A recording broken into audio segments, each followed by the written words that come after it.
Welcome to today's webinar. The topic today is Grasshopper and Rfem 6, news, tips and tricks. My name is Andreas Hörold. I'm responsible for marketing and public relations in the company Dlubal Software. I will be the moderator today and I will answer your questions together with Paul. And Lukas will do the presentation, but my two colleagues can introduce themselves. Yes, hello also from my side. My name is Lukas. I will present this webinar today, and I'm hired here as product engineer and customer support engineer, usually with the focus on the interfaces. Paul, your turn. Hello, I'm Paul Sevorgin. I'm working student at Dlubal Software and support the product engineering in the area of interfaces. And today I'm also answering the question in the chat for you with Andreas.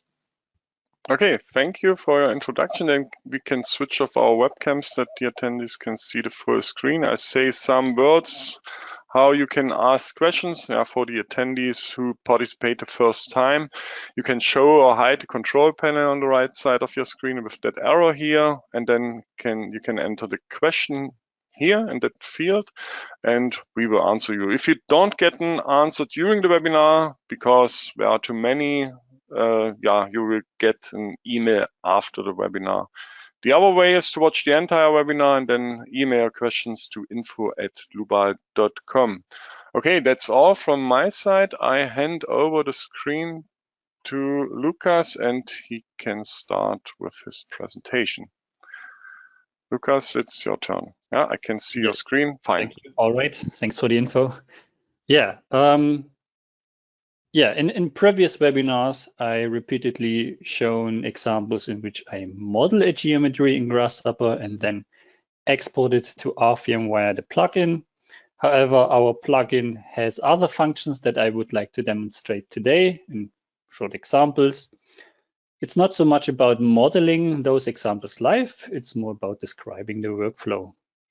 Let's take a look at the scheduled chapters of the webinar. I would like to start again with an update of the latest implementations since the last webinar in mid-February. Then I would like to show you that you can also use existing types in Rfem when you export from Grasshopper to Rfem. In chapter 3, I want to continue with the basic functionality of importing data from Rfem into Grasshopper, including the use of various filter options. Chapter 4 is the combination of chapter 2 and 3, showing the modification of existing Rfem structures. And in chapter 5, I called it first attempt of an automatic calculation loop using Galapagos. I will again mention this later, of course. All right, let's go into chapter 1. Wrong focus. What are the new features that we implemented since the last webinar mid-February? A quite important one is we got rid of the dependency on the web service licenses. You no longer need this license to use the Grasshopper interface or Rhino Grasshopper interface. We implemented new components for nodal releases and also a new component for imposed nodal deformations, both requested from our customers. Additionally, we created a new component for starting the calculation in Rfem 6. On top of that, also a new component for exporting the results from Rfem, obviously, to a CSV or XML file. I will mention those two add-ons later in chapter 5. And additionally, we extended the static analysis settings component with the number of iterations, the load increments, and the form finding iterations.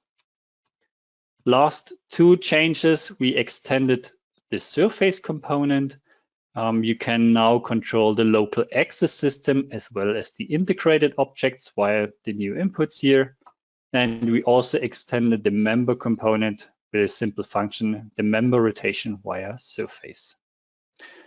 These are the latest developments, and that's already chapter 1. Let's go into chapter 2, where I want to show you how you can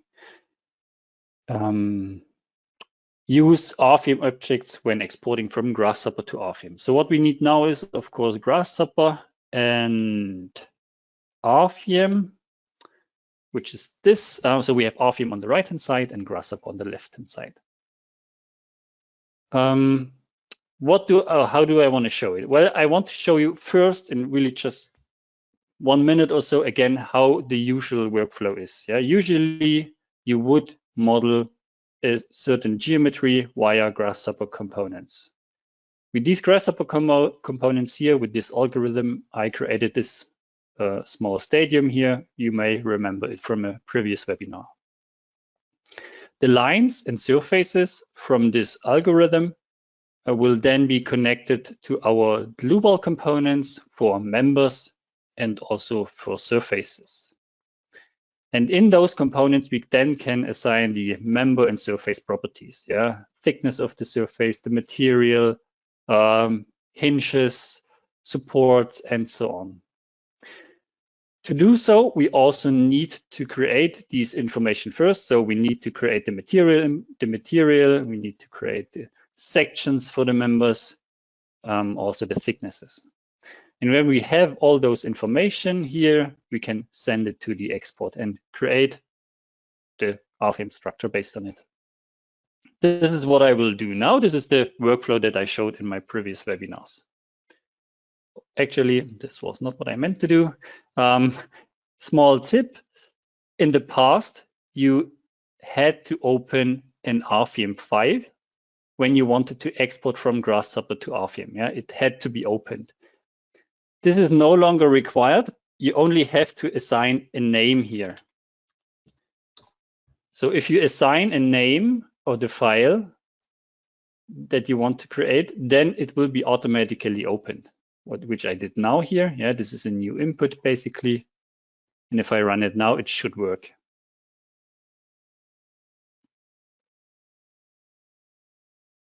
Did I? Yeah, just a second. Yeah, now it's creating the new file with the same name as I defined it here, and it will transfer the data. All right, the transfer is done, and I can see this stadium, including the section, materials, and so on. All right, so this was the general workflow, and now I want to show you how you can use existing objects in Rfem, for example, materials or sections or thicknesses, when modeling something in Grasshopper. What you can do is following. Well, or how I will just show it this way. I will get rid of the sections, the materials, and so on components. Yeah, I don't want to define it now. I will only use my member and surface components. So if I want to create a member in Rfem now, I have to link it to the Grasshopper line as I did it before. I can give it a name, doesn't matter in this case. And of course, I have to define the section for this member.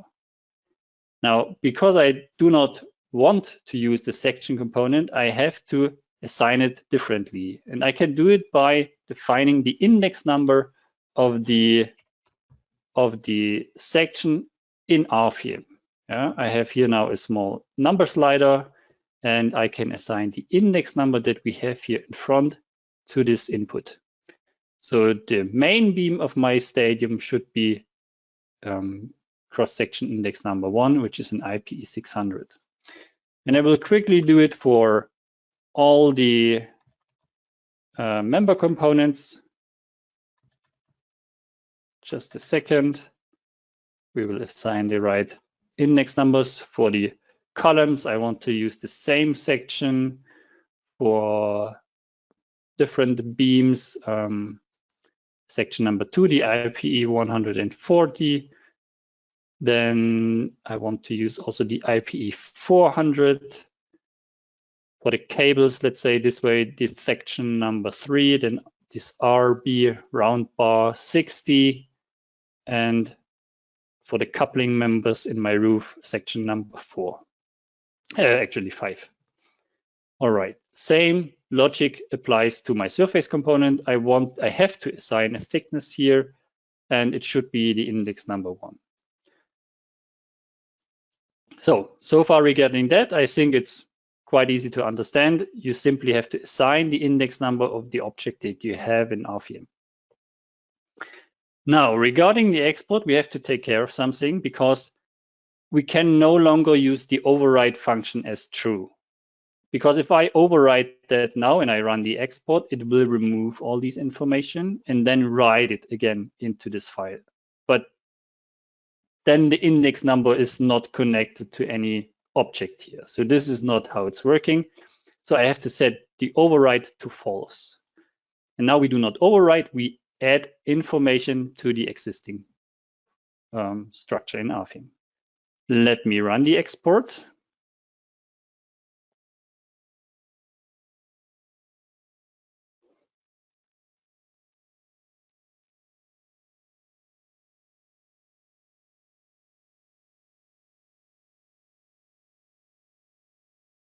Yeah, there we are.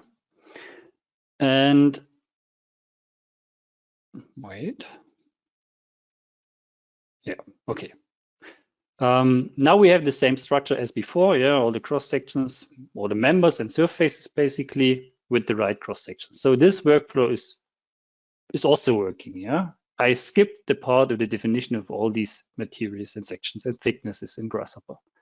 What I have to be careful now about is that I can run this export only once in that way. I have 250 beams now, and if I would now run it again or modify it slightly and run it then again, I still cannot use the override function. I have to use this add, but if I add the same thing again, I will double the amount of objects that I have.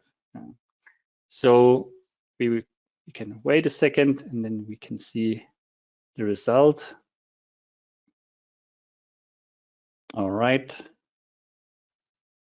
Yeah, so we have, instead of 252, we have now 504 beams. So this means this add functionality only works once. Anyway, you can use it, and you can use it in a way that you, for example, that you maybe create the materials, the sections, all the objects that you want to have in your Rfem file once, then you save it in a template. And then you can create new files using this template, run the export as an add with the add functionality.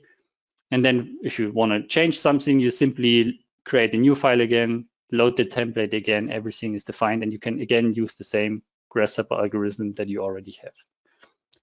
This is just an alternative workflow, or yeah, that I wanted to present here in chapter number 2. Now, I want to add something to that, and therefore I want to open the original file again.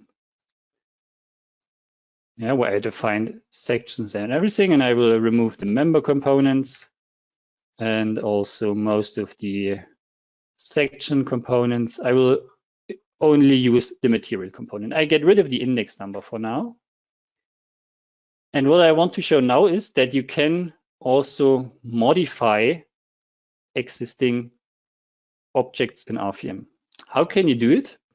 Well, let's imagine we want to use a different material than the S235. Let's say it should be an S275.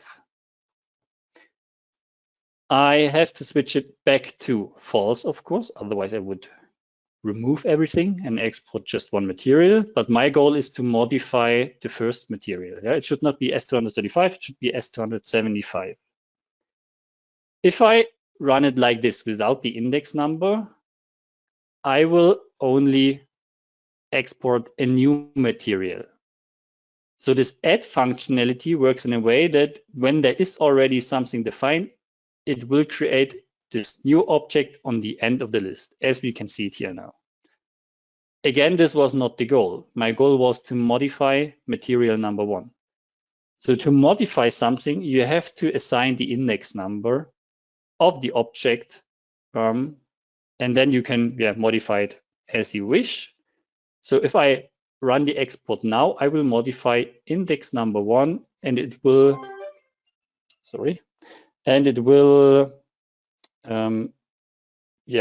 modify the information. So let's do it again. I run the export, and you should see now that it switches. Is it already done?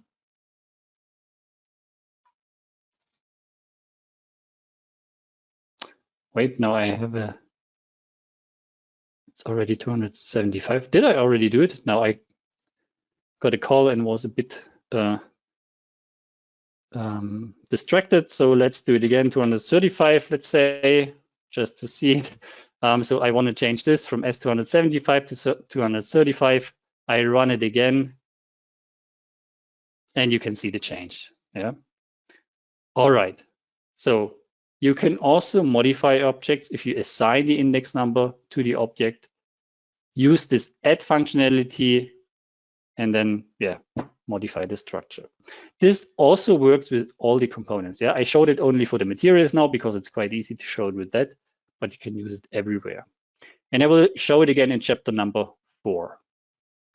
All right, so far regarding chapter 2. Let's switch to chapter number 3 of today's presentation. I want to show you how you can import data from Rfem into Grasshopper. Therefore, I will open a different file, importing into Grasshopper, and this file has various algorithms inside, alternative algorithms, which I will explain in the next minutes. To show the import, I will use a different file, and this should be this one. By the way, all the files can be downloaded. So the things that you see here, we add to the webinar. All right, what do we have here? We have here a mixed structure, a small concrete building, small steel structure. Behind that, the concrete building has some openings inside. Yeah, all right. Now, how could we import these information into Grasshopper? It's actually quite easy. Instead of using the Rfem 6 export component, we have also an Rfem 6 import component, which is this one here. You can run the import simply by using this Boolean toggle. Yeah, you can set it to true, and it will read the data into Grasshopper. Let's do it. I will run the import.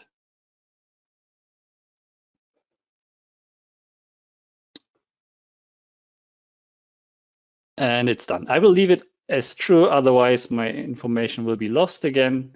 So I leave it on. And now you can see what we imported. We imported the Rfem data, and this is an Rfem data package. You can't do anything with this right now. Yeah, you have to split it up into each object. Yeah, and this can be done by using the Rfem data component, which is this one here. So you can connect the Rfem data with the Rfem data component, and this component will split it up into materials, sections, thickness, so basically all the objects. Again, if you analyze the output of those components, it's again, let's say, a cryptic object package which you cannot read directly, so you have to split it up again. And splitting it up again can be done by using the regular section component, for nodes, the node component, and so on. And you can do it by simply using the regular component that you have here in the list, and you can switch it from assemble to extract. Yeah, so you get the section package, section data package, and it will be split up into all the properties of the section. This is what I did here. All the section, node, line, and surface components have the option extract here. And you can also see what happens. You can now read the information from that package, the name of the sections that we used in this project. For example, also the area of the sections in SI units, of course, square meters. Regarding the node component, you get real Grasshopper nodes out of it. From the line component, you get the Grasshopper lines. And from the surface component, you get the Grasshopper surfaces. So this also results in this picture here, or in this graphic. This is what we import now. Yeah, you know, Rhino serves as a viewer for Grasshopper information. And this is what we imported. The surfaces and the lines and the nodes, including the openings. What we cannot do, this might be a question, we still can't render the beam cross sections in the, let's say, analytical model. Yeah, this is a feature that we want to implement in future still. Okay, oops, wrong side. So far so clear. I think it's straightforward. Import component, split it up in the data component, and then depending on which object you want to analyze, use the extract function and you get the information that you want. All right. How else can we modify the import? Again, I have a regular import component here, but this time I only want to import specific objects. I don't want to import all the information. This might take long time in case of bigger structures. And if you only need, for example, the nodes or the lines, then you can use a Boolean toggle, set it to true, and say, just give me nodes and lines. Let's do it quickly. I run the import. I split the data package up again. And I used here now, of course, the nodes and the lines. And you can see the result. We get the Grasshopper nodes. We get the Grasshopper lines. But we do not get the sections. Yeah, it's a red line, orange line, because I did not import it. Yeah, so quite clear, I think, what happens here. We can also import only cell. So this is a rough filtering of the objects that we want to import. Yeah, we can either say nodes yes or no, lines yes or no. But let's say you only want to import specific nodes and specific lines. Then we also have an option for that. And for that, we have the so-called filter component. Yeah, this filter component has a general look, but you can also use a specific subtype of this filter component for nodes, lines, and surfaces. Then it will have additional options. And you can define in this filter what you want to import. For example, for the nodes, I want to import all the nodes with an x coordinate between 2 and 6 meter and a z coordinate between 11 and 13 meter. And for this surface component, surface filter, I want to import only the quadrangular surfaces. Then you can connect the filter definition with the filter input of our regular Rfem import component. And then the usual workflow, splitting it up, extracting the data. Let's try it.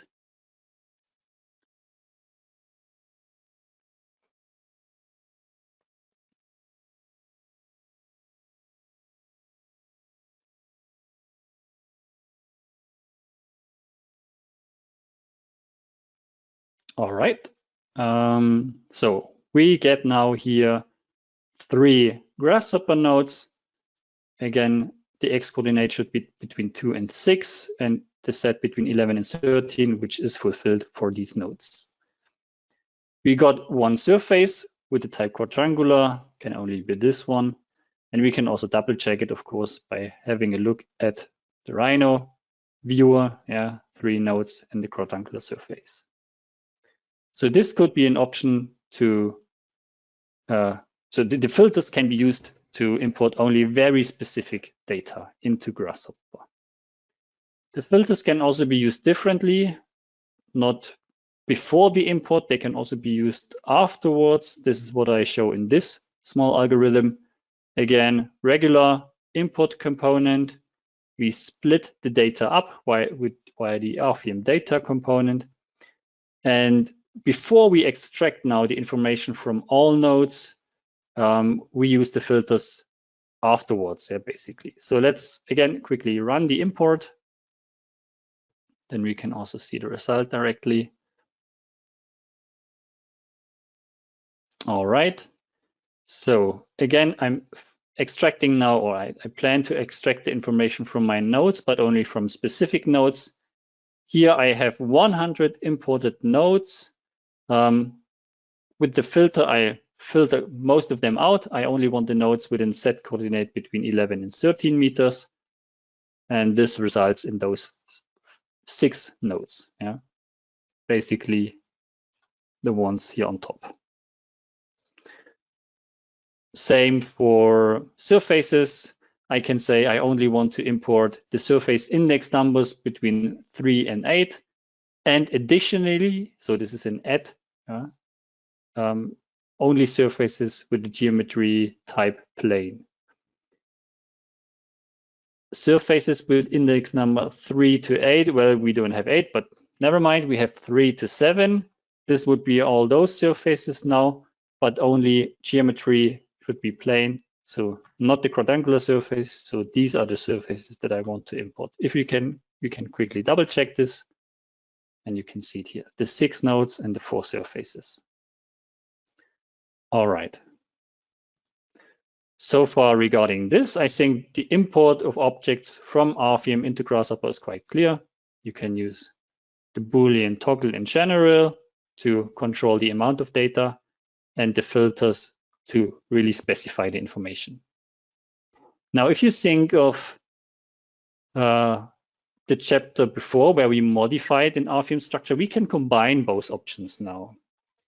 We can combine the import from Rfem and the modification that we did before. So what I plan to do here is now, in this last algorithm from this file, I want to parameterize the height of the upper level of the steel structures. Maybe not the most realistic example, but I think for showing the functionality, it's good enough. So what I plan to do is now I want to import these Rfem nodes from the upper level of the steel structure. I want to make the set coordinate of those nodes parametric, and then modify it and export it back to Rfem to modify my Rfem structure. How can I do it? Well, first of all, again, I have to import my Rfem data with the import component. I split it up. Let me maybe, Then before I extract the node information, I will filter the nodes out that I want to modify. So again, the nodes with the set coordinate between 11 and 13. And then I get the node package, which I can extract using the node extract functionality. And I get my Grasshopper nodes out of it. Now these Grasshopper nodes can then be deconstructed. I get the X, Y, and Z coordinates from those nodes, and I can create new Grasshopper nodes or points using the construct point component. I will link the X and Y coordinates, should be similar, but I want to vary the Z coordinate. And those new points or new nodes, they are the input for a new node component. This time assemble and not extract. So I will create new Rfem nodes using this parametric construct point component. And let's have a quick look how this looks. If we run the import first.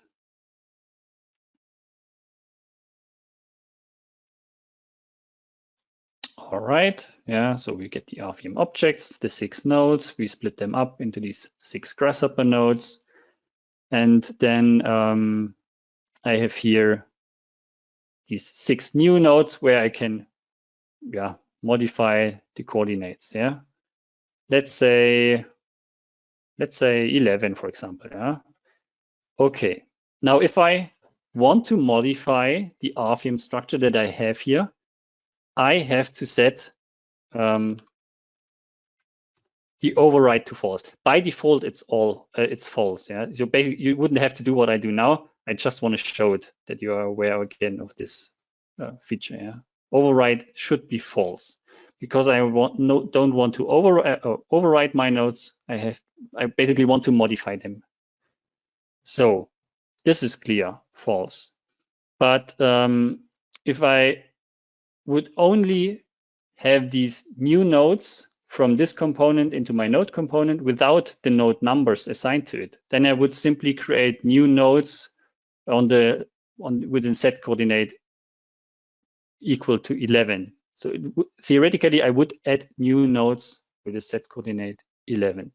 So what I have to do to modify the existing nodes, I have to take the index number from these nodes that I imported and set them as input as the index number for the basically newly generated nodes. Yeah. So I want this, I simply link the index numbers from my import component or extract node component to my assemble component. Then I have a new export component, regular export component, yeah, as you saw it before, and I can run the export now. And you should see that these nodes will be modified. Yeah, you can see they are now on the, they now have the set coordinate 11. And now I can leave this on true and modify my structure or modify the set coordinates, and it will automatically update these coordinates. All right. I think the behavior is clear. You can import the objects that you want to modify via the import component, make this part of the object parametric or change it however you want, and then link the index number of the imported objects to the new objects and run the export having the override as false. This is the workflow to modify existing Rfem structures. All right, so far regarding chapter 4 already. And now I want to show you present the last chapter, the first steps of an automatic calculation loop using Galapagos. To do so, I will close this file here and I will open a new Grasshopper file. And let me briefly explain what I have here. I have here a simple truss, nothing specific. For the truss, I'm using the Lunchbox plugin in Grasshopper, yeah, where I simply have to define the dimensions of this truss, and then I get all the lines, yeah, the beams, the diagonals, and so on, yeah. And those lines I then connect to my member components down here, yeah. Before that, I will also create some sections and materials. So straightforward what we did in the chapter number 2. Yeah. I also define a couple of supports on the left bottom, on the right bottom side. And additionally, I create a load case and one load combination simply to have something that I can calculate afterwards. And then I send it to my export. So I will create this truss beam in Rfem, assigning a couple of sections to it. The next step that will happen is I will run the calculation in Rfem using this new calculate component. It's quite simple to use. It has a run input, so you can use a Boolean toggle to force the calculation to run it, yeah, or not. The name can be assigned, which I can modify, and you can assign the cases that you want to calculate. I left it out, so basically I will calculate all, but you could link your load combination, for example, into the cases to calculate, then only the load combinations will be calculated. Additionally, I have here this export result component, also new, as I said. This will export the results that you get in Rfem into a CSV or XML file. You can assign the name again. You have to assign the path to the folder where you want to export the results into. Yeah, simple path via string. And the type of the export can again be defined via a simple text box, basically CSV or XML. This is what you have to define here. All right. And the speciality on those components is that you can run it depending if the previous component was successful. So my first step is that I will export the data, model data, from Grasshopper to Rfem. If that was successful, it will give us here the information true. Yeah, it was successful, true. And with this information true, it will run the calculate component. Yeah, you don't have to do it manually. It can be done automatically. And if the calculation was successfully, we get again a true, and we can link it to the export component. And then it will export the results. So let's do it for now. This is all. And I will just change the name. File 2, maybe. Okay. And let's run the export. And not only the export, yeah, hopefully also the calculation and the export of the results. So Rfem creates a new file named file 2. It creates the truss here, and you can see it's generating the mesh, it's running the calculation, and now it should also export the results to a CSV file or to a couple of CSV files. All right, done. Let's have a look. I maximize Rfem for a second. We have here this load case and the load combination. You can see in the results, yeah, the deformation, for example, 0.4 millimeters. So far, so good. And let's quickly check the folder that I have here. I think it's on my desktop. Results 2, yeah. So file 2 from just now, yeah. And here you can see all the CSV files that we just exported. And for example, we can have a look at the combination 1 node global deformations. This is one of the result tables that I will deal with later on in this chapter. And you can see, okay, there's a header with the description. Then we have on the left the index number, and here these are the results, yeah, with a maximum at 0.4 millimeters. Now, what is the next step? So far, so good. Yeah, we run the export, we run the calculation, we exported the results, but how can we make an automated loop out of it? Well, to do so, we would have to read the information from this CSV file into Grasshopper. And this is possible. Oh, I see I have to modify the name a bit because this is now the English presentation today and not the German one. So let me quickly modify this.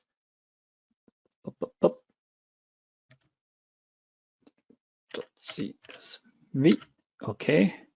And this is not the file 485, it's file 2. So it should work, yes. So what you can do is following. You can use this file path component from Grasshopper, and you can link the file path to it. And then there's another component in Grasshopper, read file. So this file, we will simply read all the information from this CSV file. I can quickly display it. Oops. And it looks quite similar to what we had in Excel now, yeah? The header, the 2 lines with the header, and then the index number on the left, and then all these result values.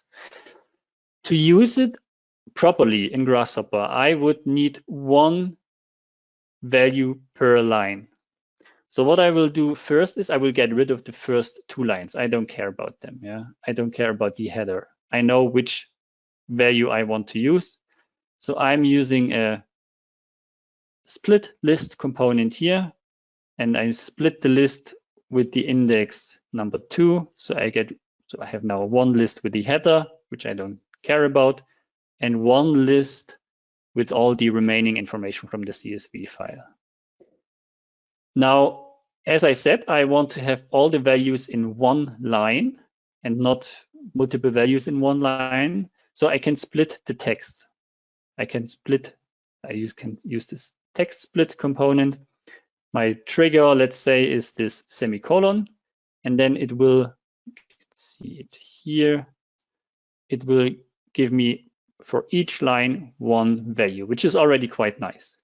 The first value, however, is always the index number, which I don't care about. So I use a split list component where I get rid of the index number, and then the remaining list is this one here, where it shows me only real deformation, let's say, yeah, only the deformation values. And I want to pick one specific value from this list using the tree item component. I want to use from this branch number 12 the value numbers, the index number 0. Yeah, I want to grab this 0.4 millimeter as value, which is defined here, and this is then the value. Yeah, you can see it. All right. So this value I want to optimize. I want to basically optimize the deformation of my truss. And how can I do it? Well, this is where I used Galapagos as a first try, and I have to highlight first try because this whole workflow is, let's say, quite new for us because we just recently implemented the calculate and the export result component. So we are making steps into the direction of this automatic calculation loop. And my first try was using Galapagos, and Galapagos, let's say, works roughly in a way that you can define the value that should be optimized via the fitness. So you would link the fitness to this value, and the genome is then the parameters that you want to modify, or that you allow this component to modify. And I made it quite simple. Again, I have here this component. The fitness is this deformation value that I just extracted from my CSV file. And the variable that I allow this plugin to modify in this case is my height of the truss. Yeah. So the height of the truss is this number slider. This should be modified, and then we can run the let's say automatic calculation loop. Let me quickly look. I want to minimize the fitness. Yeah, so basically minimize the deformation, and this plugin should search for the best result. I can run the solver, and one more information. It is required to leave this Boolean toggle here on at true. Yeah, we have to run it again and again and again, and this is what Galapagos will do. It will modify the height of the truss. That means the geometry will be modified. It will run the export again. It will hopefully be successful. It will run the calculation again, export the results again, and based on the new results, it will modify the input again, and so on and so on. So this is the loop that I created, and I can run the calculation now. I will just show it for a couple of seconds, or let's say maybe a minute, just to show you that it's working, hopefully here. So let's have a look what's happening. It should, in a couple of seconds, modify the height of the truss, and then run the export, the calculation, and so on.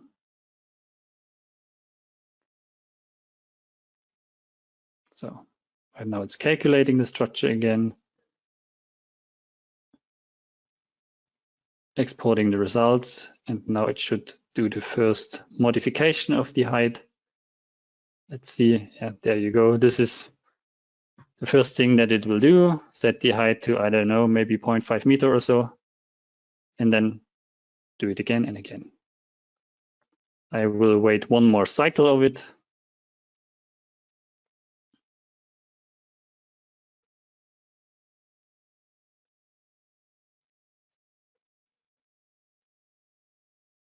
Exporting results, and then modify the height again. Okay, yeah, I will stop it now. It will take a bit of time. What I did is I recorded it previously. Let me quickly show you. Should be, sorry, this small video. Yeah, I did it. Yeah, I started the calculation. And then the same happens that we just noticed. It will create multiple variants. And the result, I did not finish the calculation. I just skipped it at some point.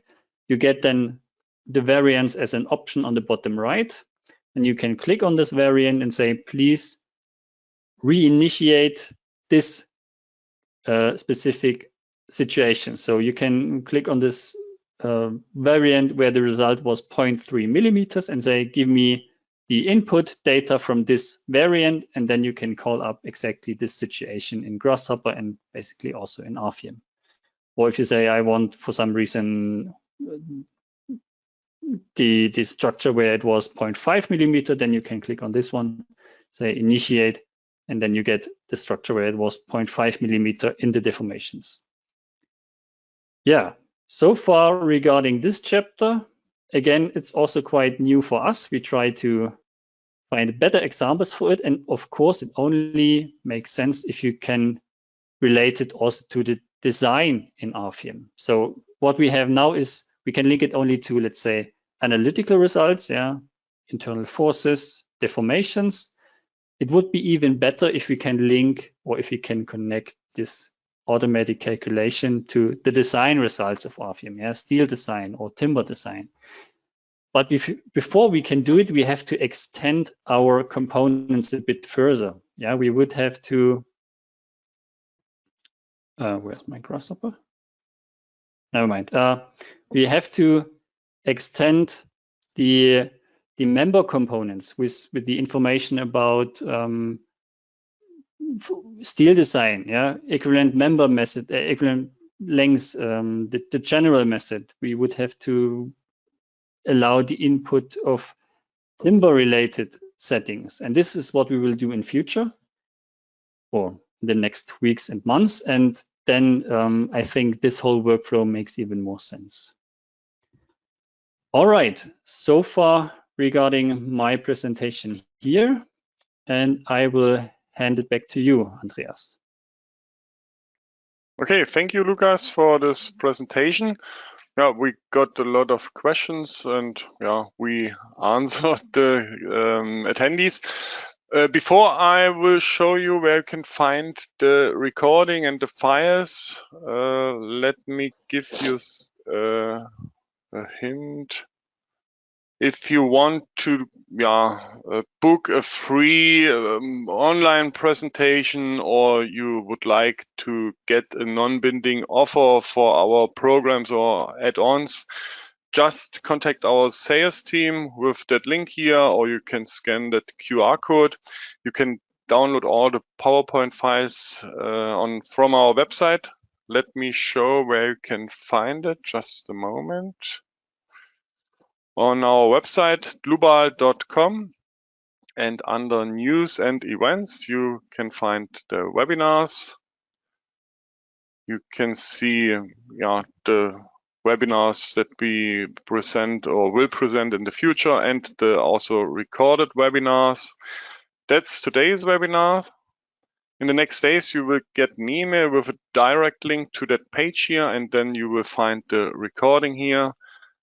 Already now you can find the presentation slides and the Grasshopper files, and you will find the models below here. Okay, so that's also all from my side. Yeah, maybe a last hint: when you leave the webinar, there's a small survey. You can enter, for example, wishes for future webinars, or what you liked in the webinar. You can leave it also empty, the fields, or just enter a sign. Just note, when you score the webinar, the worst score is 1 and the best score is 5. That would be very nice when you take the minute to fill out the form. Okay, then I have to say thank you for your attention. Thank you, Lukas, for the nice presentation. Thanks to Paul for the support by answering the questions of the attendees. I wish all a nice rest of the day. I hope we meet each other in a future webinar. Bye-bye.